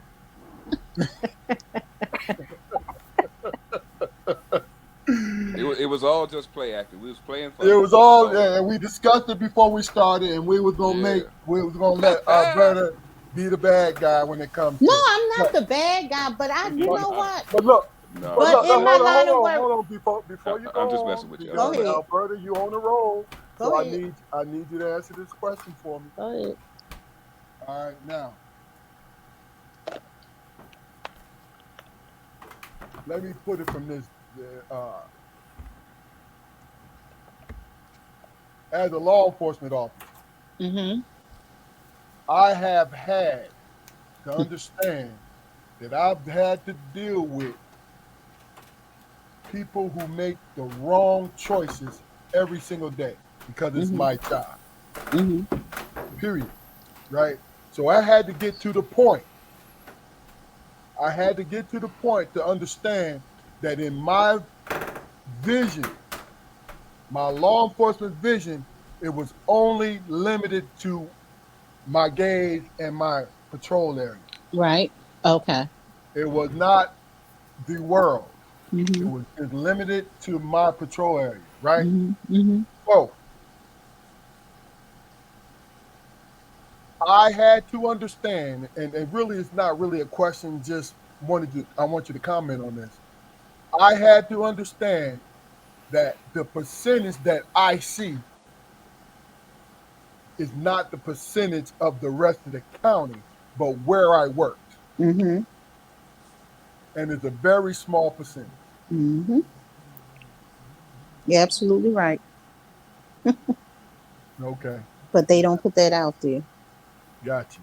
They do not put it out there. And that in itself is because I used to tell Monica's husband, good They friend do of mine. not put it out there. Yeah. I said to him that what we do, our community does it, and outside our community do it. When they said that neighborhood is a horrible neighborhood, Mm-hmm. right? But I said there is only one street, maybe two, and it's not the whole street, it's a corner you ain't got no business being on. But the whole Mm-hmm. is judged by that small percentage. That corner. Yeah. Yeah. And you're absolutely right. And then when it comes to the bad people, for lack of a better word, the bad people, they are recycled people. I see them over and And over and over. over again. The majority of them. Mm-hmm. There's some new, right? But the majority of them, they are recycled. So I could not base my opinion of that particular community off those recycled people that I saw. That's what, mhm. You feel You're me? absolutely right. I do. Mm. So Oh, Jaquari, Go ahead. Damon, and Monica, I want to ask you the same question. What you've experienced and what you do for a living, has it affected the way that you see our community? And we'll start with you, Damon. Have it affected how? Say it again. Has it affected how you see our community? What you experience and what you do for a living, I'm talking about. It haven't affected me. I mean, what I've seen in our community, man, I saw my whole life, so I know how to navigate it. You know what I'm saying? Mm-hmm. I know how to navigate it, but you know, is it bad? Yeah, it's bad, but is it so bad to the point where you're hopeless? You know what I'm saying? Then that requires you to check yourself. You know, and if you're part of that side where that's trying to uplift your people and make try to make changes, then you make your voice louder, man. Because what do they look at? They look at the pimps, they look at the players, they look at all these cats out there that's flashing and saying, "Hey, you know what? That's what I'm gonna do because they getting money." You know, they don't realize that money is just a tool that you use, man. You know what I'm saying? It's not nothing that you worship. You know, it's not God. You know, and for me, it's about it's about having hope or being hopeless, man. And when it come to our youngest, man, I can't be hopeless in that regard, man. I can't. You know what I'm saying? I have to say, when I see it, I have to speak on it. Hey, man, that ain't really you, bro. You know, and you're gonna find out soon enough. You know, everybody can't be a pimp. But why are we growing? Why are we glorifying pimps? They ain't nothing but parasites any damn way. You know what I'm saying? I have no respect for them. Period. No doubt. No doubt. Monica, Um, my job is a little different. I don't think um how I see my community has been affected by my job. Um, I know no, no, that. hold on. Listen to what I'm saying to you. Listen to the question. It's Okay, how you view our community. how I view You see what I'm saying? It's not what how your job affects the community because we look at Alberta. She has a view. my view. I have a view, and Damon has a view, and I'm sure Jaquari, but yourself. This is how you see it. Where you go to every day, Yes, then you come home, and just from your life experience, how you view your community.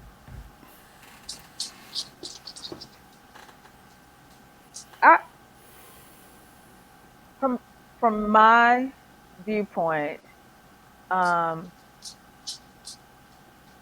I think that I do see things different. I do see things a little different. And I think also being married to law enforcement, I have a different perspective because I hear a lot of conversations that you have had, Armstrong, with my husband, and so sometimes I'm not law enforcement, but being so connected with him, I do look at things a little different. Okay. I hope I'm answering this question. It was Yeah, I mean, yeah, you are, but my thing is your personality where I'm not going to tell you what I'm trying to get at, but if you're comfortable with it, that's fine. It's because it's designed just to for you can hear yourself answer what you hear, what you're saying. That's all. Jaquari. Yeah. Well, my job is definitely affecting my worldview, man. Y'all know who I was and can still sometimes be, and it's connected to like the question I asked the ladies about compassion and justice. Before I started this job working with juvenile offenders, I was more aligned with my sense of justice, however skewed it may have been. But I understand now that justice has many faces, and those faces wear many hats. mm, And I have the opportunity to affect these young people on the grassroots level. If I'm not only doing my job right, but if I'm being right as a man. mhm. You know what I mean? They need to see those examples. I mean, I've had these same young men, their parents. I've had those parents call me a sellout. Mm. I've had those parents tell me like I was like, well, you ain't nothing but an overseer. I'm like, wow. One father, he had been locked up for several years, and I went out of my way. I went out of my way. I always gone above and beyond, but I went out of my way and I worked very, very hard to get him visitation rights to our facility. Well, I helped, right? And he pulled me to the side and he gave me a dressing down about, how as a black man I shouldn't even be working in this job. You know, I shouldn't even be. You know, selling my people out. You know, my response, I didn't get mad. I didn't get, loud or anything, but I did ask him. I said, "Sir, have you ever seen your son cry?" He said, "No, my son ain't never cried around me." And I'm like, "Well, he does. He cries around me, Mm. not because I hurt him. Mhm. I didn't cause him pain. I let him release his pain, and that's how you change it. That's how you change the community. That's how you change the community. That's how you change the fucking world. You got to listen, man. You got to listen with the, Absolutely. with the with an honest ear. You know, I can tell a young man that he fucking up without raising my voice, and I can give Okay. him reasons why. I can give him reasons, specific reasons why he shouldn't go down certain roads. You know, so yeah, it's definitely changed the person I was. Can I say something too? Yes, ma'am. Um, to piggyback off of what you were just saying, I thought about at some point working that job.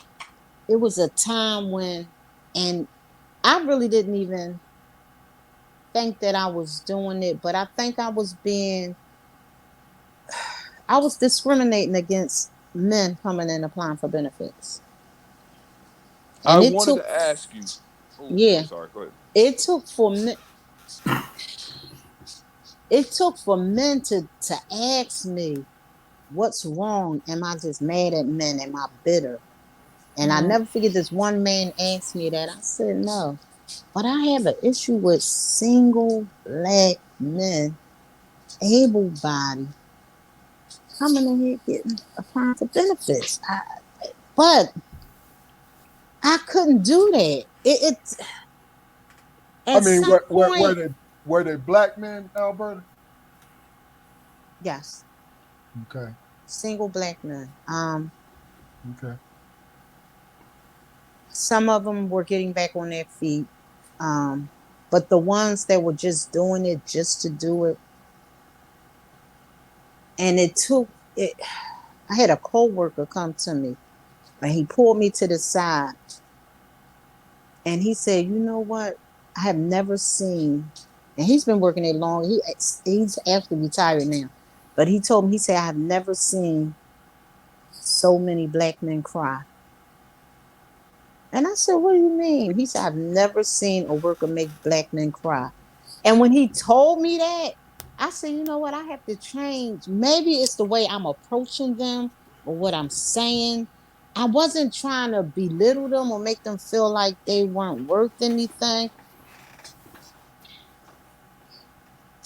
but it bothered me when it's a way we can find out, certain addresses and stuff. When I see you're over here and your family is over here, and it's like, what are you doing? She's working with the 3 kids and this and that, and you just coming here and fresh haircut and sharp, and I that bothered me. It really, really did. I had to really sit back and I had to talk to myself about it. And I said, that's not your place. Who are you to judge? I really had to turn around and just do my job, A, B, and C.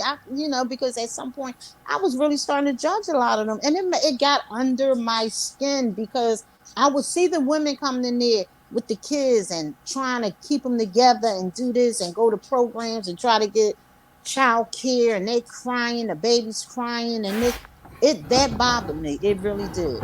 It really, really did. I had to really look at myself. Like, is this my job? And This, you know what it is, and I feel that. But you see, you and I interquarry in a lot of ways have to deal with that. hmm But the extra thing is what's been pumped on you hmm from society. Not blaming society when I say Yep. that. Yep. I'm saying to you is the majority of people on welfare. You could tell me it's white people. Am I wrong? Allegedly. Allegedly, I'm sorry, allegedly, right? But if they're the majority, this is me speaking. If they're the majority, then that's what's going on. And of course, they're proud too. But if it's talking about feeding their family, and you do anything that you can to take care of your family, you go do what you have to do as a man and as a woman. Period. But they come in some of them come in a little more humble I get it. than the way our I people get it. our I get people it. come as if we owe them something. The state owed It's, them. it's, it's a, The but let other me ones, they're coming for help. There's a difference. but look, it's the way that we see it though, Alberta, because and this is not you, Right. and it's not. I'm not saying this. I'm not disputing you because, like I said, I can relate to this because the bottom line is how I see it, and how I see it is I'm doing a job to help people, not to judge people. Right. You see what I'm saying? Mm-hmm. When it comes to the funny thing, me and your husband, Monica, we had I surprised him, Yes. and we were just talking about. I told him in my career when it came to arresting white and black people, right? It surprised him when I told him that the arrest that I made was 45 to 55 percentage wise, and he was shocked. Because not, and this is not condemning him, but the majority of the arrests that he's made has been what? Off of assumption. Black people. And I said to him, that's because of the actual area that you work. It had nothing to do with these men or women are the only ones breaking law. But what is pumped into our, and I'm not going to get on the soapbox, but what is pumped into our system? What do we see every day? That, oh, statistically, black people are the ones breaking the law. But if you say that we're 13% of the total population of the country, you telling me that every black man and woman has broken the law each and every single day for us to even be at the top of that list. And me, I find that very preposterous. That's garbage. Because I deal in logic more than anything. You feel what I'm saying? Logic is what I deal with and what I see and what I know.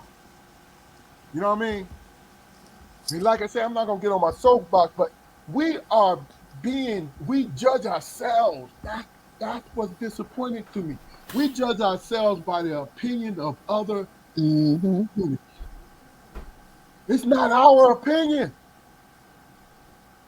And you know, black people are the most conservative community on this planet. But we're treated like we just out here wilding out all the time, and we're not. We're not. Hell, the people on this screen right now go to work every day. So that's fighting against the stereotype that's being beat down on us constantly. I understand, Jaquari and Alberta, your job is a motherfucker. Excuse my language. To deal with that because you deal with trauma every day. It is a constant diet. Being law enforcement and being black, that's trauma. But most people don't see it that way. You know why? Because even though we're conservative, we believe in being macho or our women strong. We got to persevere. We don't show weakness. But we allow our community, because we echo what's being said, we allow our community to look at ourselves as somebody else's description. That's just my opinion. You know, so the last couple questions is directed at not trying to make a point, but to really get you guys' perspective on how you see things. You know what I'm saying? It's because really and truly. Well, let me ask this question, and I'm gonna direct this to you for you guys.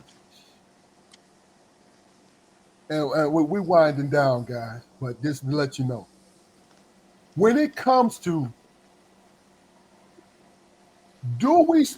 when it comes to violence in our community, do we spend most of our time pointing fingers at who fault it is? Jaquar, we'll start with you. Yeah, we do, but isn't Mhm. that isn't that a natural reaction? Okay. It's a natural reaction. You said, yeah, we do. Can you expound a little bit on why you said, yes, we do? Wrong is wrong. I mean, Right is right. as I said a few minutes ago, I've kind of massaged myself into dissecting circumstances, but I don't always have time to do that. Mm-hmm. You know, I've become adept at sitting in rooms with kids who I absolutely fucking detest. But as Mm-hmm. Damon said earlier, they're going home. They're going Gotcha. home. So if they don't learn an iota of the things that I believe I have to teach them, then I've let society down. I'm trying, people, myself and Miss Alberta, people in the human industry. I believe we're trying to create and build good neighbors because these people are, these people. I sound like a Republican. I'm sorry, but they're coming unless they got bodies. They're coming home. And if we don't do anything to affect change in them while we have them, the changes that need to be made, that should be made at home, if we don't help them make those changes, they're going to escalate when they go back home. It's a scientific fact. It Gotcha. happens. I mean, that's why the word recidivism was created. Mm. I get it. I get it. Alberta, Mm-hmm. What's the question again? do you think that we spend time Oh, pointing pointing fingers? fingers. Yes, I do. That's what we're taught to do. Okay. Right, wrong, and different. We're taught, if if it's wrong, it's wrong. If it's right, it's right. We were taught right from wrong. We know when someone is mistreating someone. You're lying. You're not telling the truth. We were taught that. So yes, if you did it, we're going to point the finger. Yes, you did it. We're not taught to. Well, Um, what about in problem solving? Do we spend too much time pointing fingers? at this point, yes, we do, because I think we're frustrated. We're up here at this level, and we have to point the fingers now because it's almost as if it's nothing we can do. Almost, it has gotten so bad. It's nothing more to do except point the fingers. I feel like society is lost right now with our kids. Gotcha. I really do. They weren't given what they needed at home and even in school. You know how many adults don't even to tell you have an adult to for me to tell an adult with children, I need your signature. And they ask me, Oh what is yeah. that? And they ask me, what is that? They don't know how to write in curve. They don't have a signature. They took that out of school. They purposely did that to us to bring us down. It's almost like I said once before, I truly believe all of this was a setup. Why why would you take handwriting out of school? Why would you take counselors out of school? Why would you take music out of school? Our kids, the parents not taking them to swim lessons or piano lessons, or they learned that in school. They took it out of school. So they took everything and all the outlets that some of these kids needed. So what are they going to do now? They're being abused and hurt at home. They don't want to go home, half of them. So they go to school. Once they out of school, it's nothing for them to do. So yeah, we at this point, yes, we are pointing fingers, and it's sad. I mean, but my thing is, if I can help one or two, that's okay. But when you're looking at the numbers, that's not a dent in what's going on. So It's I'm not a assuming, dent. Damon, you next, but sister-in-law, I'm assuming that you're chiming in as far as pointing fingers wise, and I agree if that's what it is. You know, less judgment and more grace. You know, it makes sense. It makes perfect sense. Damon, it's on you, bro. As far as pointing fingers, man, you know what? We care about our community, so we take the time and pass judgment, man. You know what I'm saying? If we didn't care about our community, we wouldn't even speak on it. We just let it, things be the way they are. But the thing that keeps coming to mind with me about this whole situation is that, you know what I'm saying? If we start believing the hype, man, then it is a hopeless situation. You understand what I mean by that? Yeah. Mhm. If we believe the hype, if we believe that we are that bad, then that's what it's going to be. Because you got to look at all the things that's coming at us. We got social media. We got news, medias and stuff like that telling us just how bad we are. But what the deal is that if you look at it in a logical way, population wise, hell, they do more crime than we do. That's just fact. You know Yeah, what I'm saying? And what else is fact is it is Yeah. more than them on welfare. I mean, you live in Philly, right? So in yeah, that population, in that area, is going to be more black people. But if I would go to one of those places, right, and I go in there, guess what it's going to be? It's going to be more white people there. You know. So it all depends on what area that you're living in, but population-wise, it is more than them on there. You know what I'm saying? With us, it's demonized. But with them, uh, uh, it's a leg up. It's temporary. Right here in Michigan, you can only be on there for 2 years. there you go. So, Jersey, I you think 3 to 5 years, I believe. yeah. So you have to get your thing together. But my message is, yes, we all see things. You know what I'm saying? If you live in a bad neighborhood, that's what you're going to see. You know what I'm saying? That's what you're going to see. But it's crime and all that stuff happening everywhere. It is.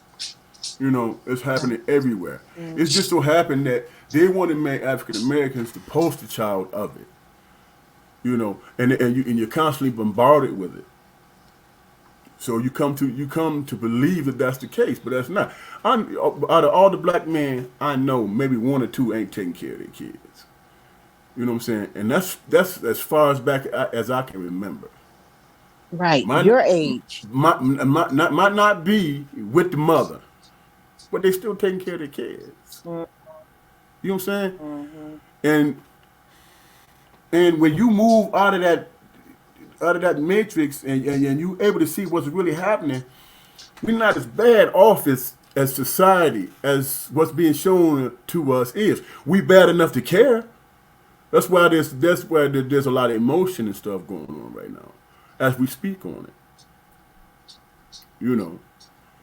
But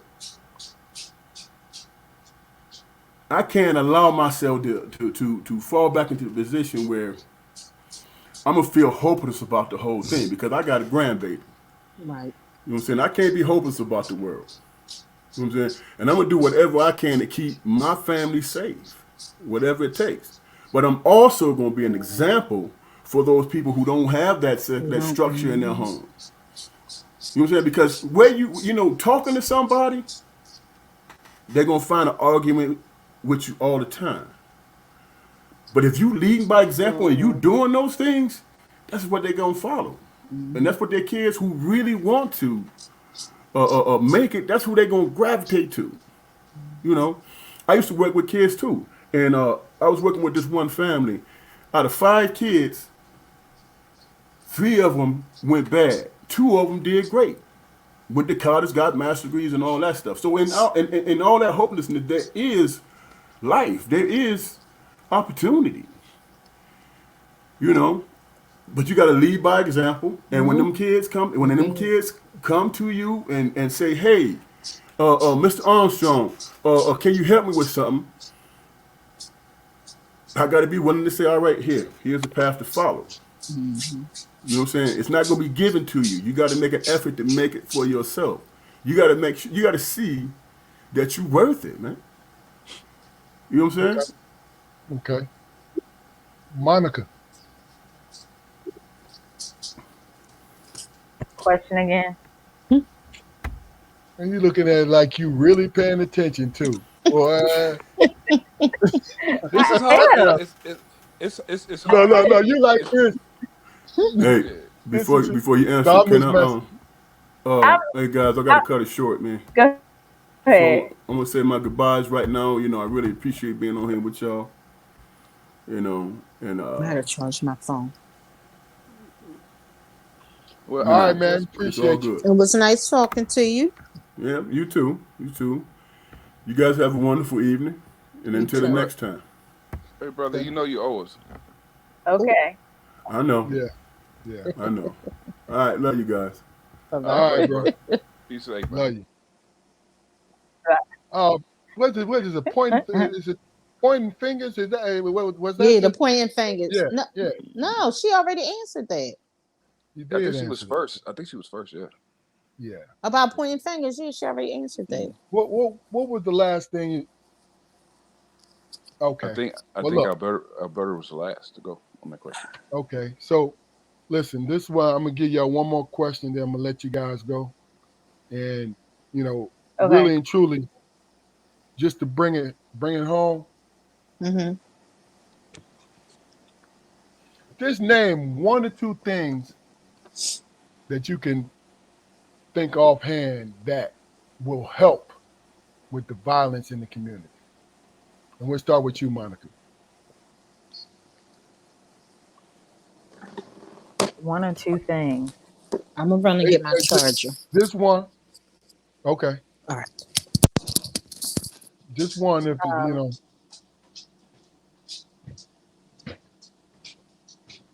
Um,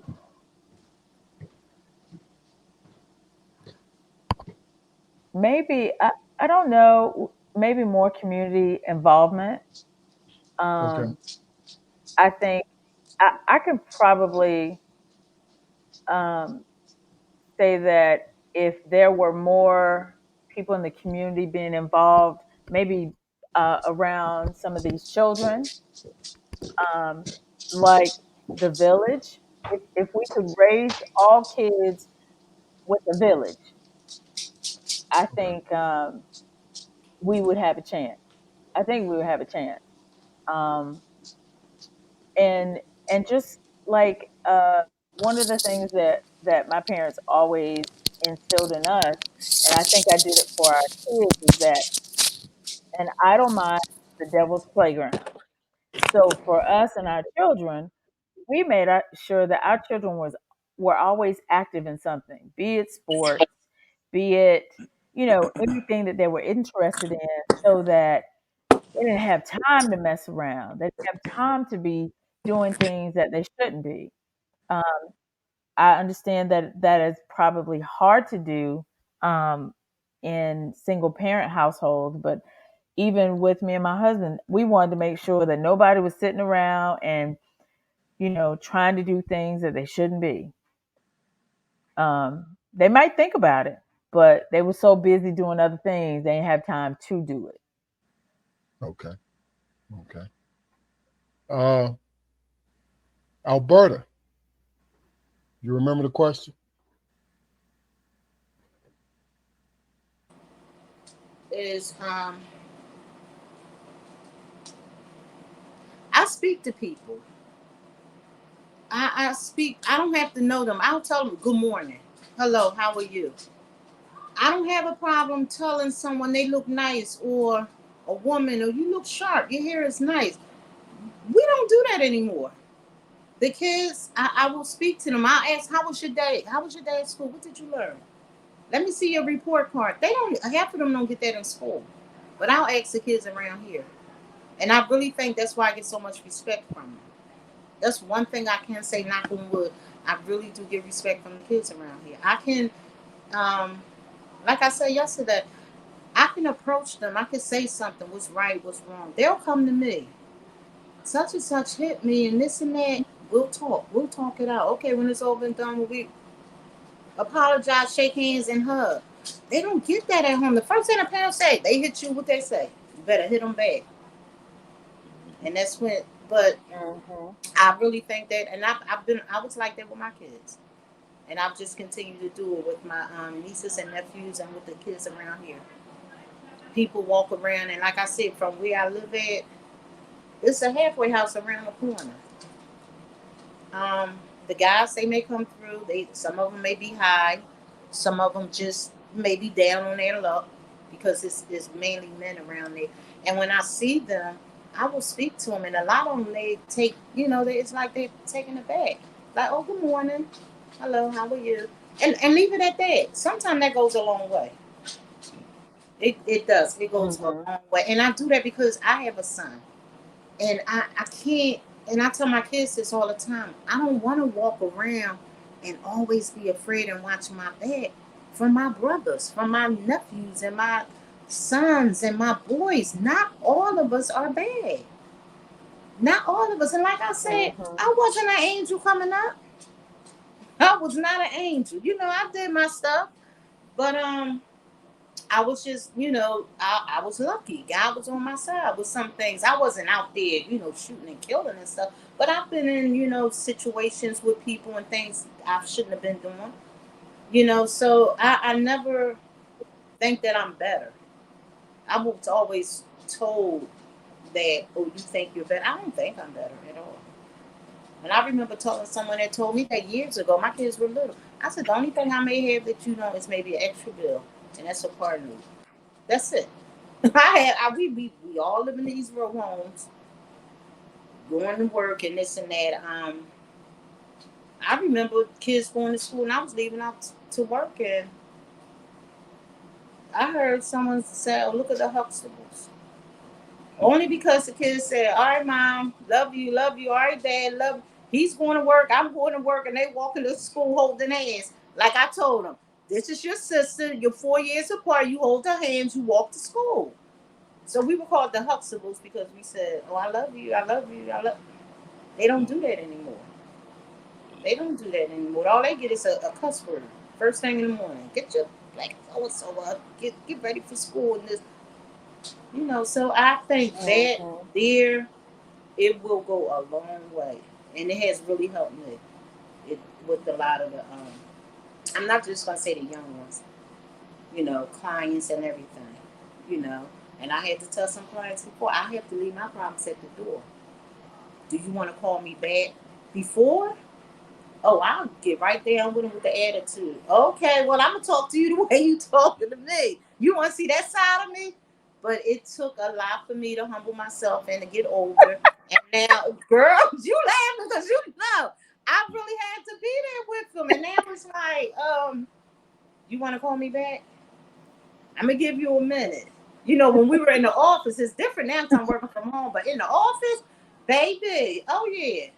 You know how many times coming out of earrings and sneakers and it's like you can't lose your job over this, but you at some point you had to stand in their lane with them and let them know, And now it's like Mm-hmm. a lot of them just needed to speak and hug and what's going on. They may have problems. I had problems, and I told him I'm human too. I'm human too. I fell on bad times, but I can't cuss out somebody, especially if they working at a place that's going to help me. I'm not going to go in there and cuss them out. I know it ain't their money, but I'm not going to go in there to cuss them out. I'm going to sit there and listen and try to get any help and resources that I can get. Yeah. So, but like I said, that came with age. But when I was younger, no. But yeah, so, and I've learned, and that helps a lot. Sometimes it even helps me. I can be walking around with a frown on my face, and somebody say, "Good morning," and I'm like, "Oh, good morning. How you doing?" And it's like, wow. Sometimes you really need that. That means a lot. That says a lot. I know it's helped me. Okay. Ja'Quari. Well, number one, I think as a community, we need to start addressing our kids, man, in the places that they are. We've all mentioned social media, and you can go on social media and see videos of sister girls in the hood punching each other in the face, and it entertain it entertains everybody, but what purpose does it serve? So we got to create countermeasures to those negative images rather. It's not realistic for me to say that we could totally eradicate those images from the internet or whatever, but we can put things with positive value on on, on the net or whatever to give our kids other options. Now, number two, I think our young black men, we've got to teach them to be humble and express themselves at the same time. I mean, they all want to be heard. They all have points to make, valid points. I mean, these. I mean, we're not talking about in the majority of cases, we're not talking about young men of low intelligence. They're very very highly intelligent young men. They just don't apply it in the right ways. They don't use their powers for good. Because as Keith said earlier, it's just easier, to do wrong. So yeah, we've got to encourage them to be seen in a positive light, and not just to be seen, be seen and for having some kind of positive motion. As far as the black women go, and I know my opinion is going to differ from a lot of people I know, but we've got to help to try to position them to be in a place where they can achieve their goals, because that's where all the angst comes from. I've said it before. I mean, and this is just it's just a general thought or whatever, but our mothers and our grandmothers, they were raised in a certain way, and in my heart of hearts, I believe that even though it was beneficial for the black men and the black kids, black women hated it. You said They, black I women mean, did what? our grandmothers and our Mm-hmm. mothers were raised in a certain way, Mm-hmm. but they hated it. Yeah. I agree. I think they I hated it. agree. They I did it. They did it out of obligation and Yep. love and Yep. duty. But I feel like when I have those conversations with older black women, I feel like they believe that they were stifled and put into a box. They didn't teach that to their daughters. They taught their daughters to go out and grab the world by the throat and conquer it, Yeah. which is their right, which is their right as a human being. It it's always been, one-sided in regards to relationships. A black man can go out and, have this family and have a whole nother family across town, but the black woman is anchored to the home. That's not how it is nowadays. Hadn't been like that for shit the last 2 decades. Black women have been coming out and taking their natural position in the forefront of certain fields or whatever. It's us who have the problem because we're refusing to change in some sense. Every black man wants to marry a mother. Every black man wants to marry a woman exactly like his mother. Okay, yeah, that's cute and fanciful, but brother, you gotta grow up. You gotta grow up.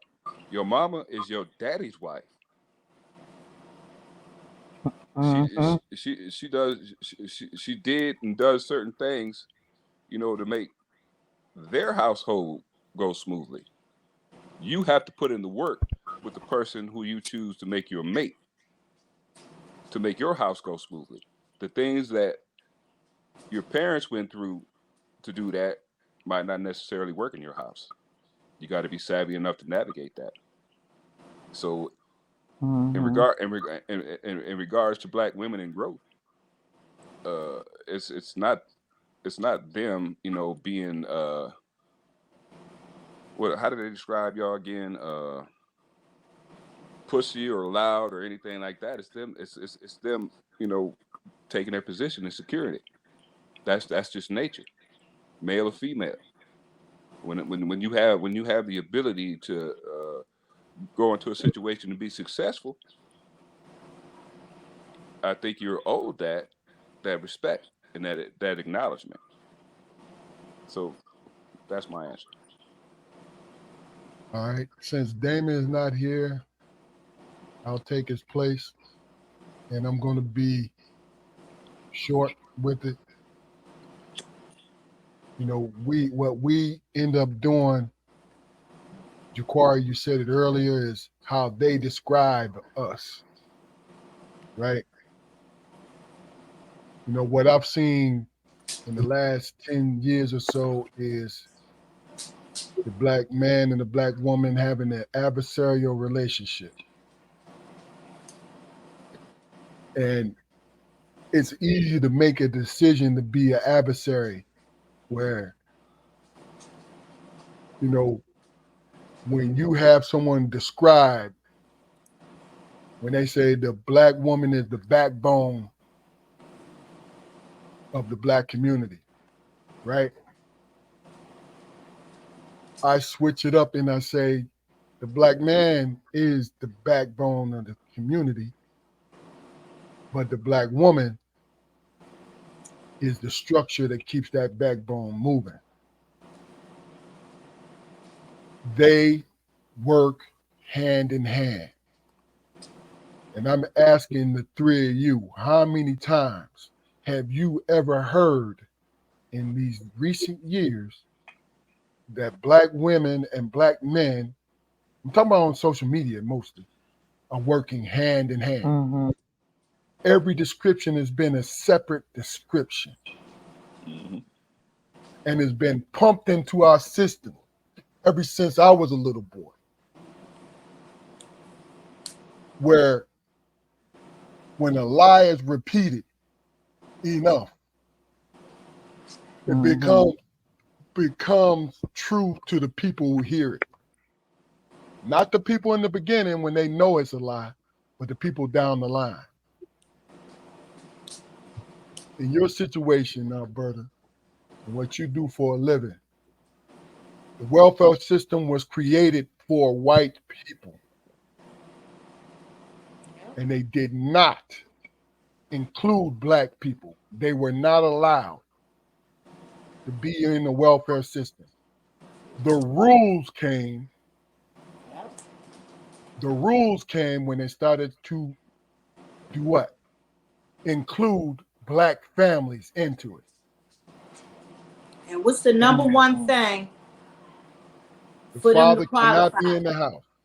Yep. The The father father cannot be could in the house. not and they made visits to make sure if they saw a pair of shoes in a closet, Exactly. they will cut the That case off. that was and the reason why I brought it up because that lie was repeated so much Yep.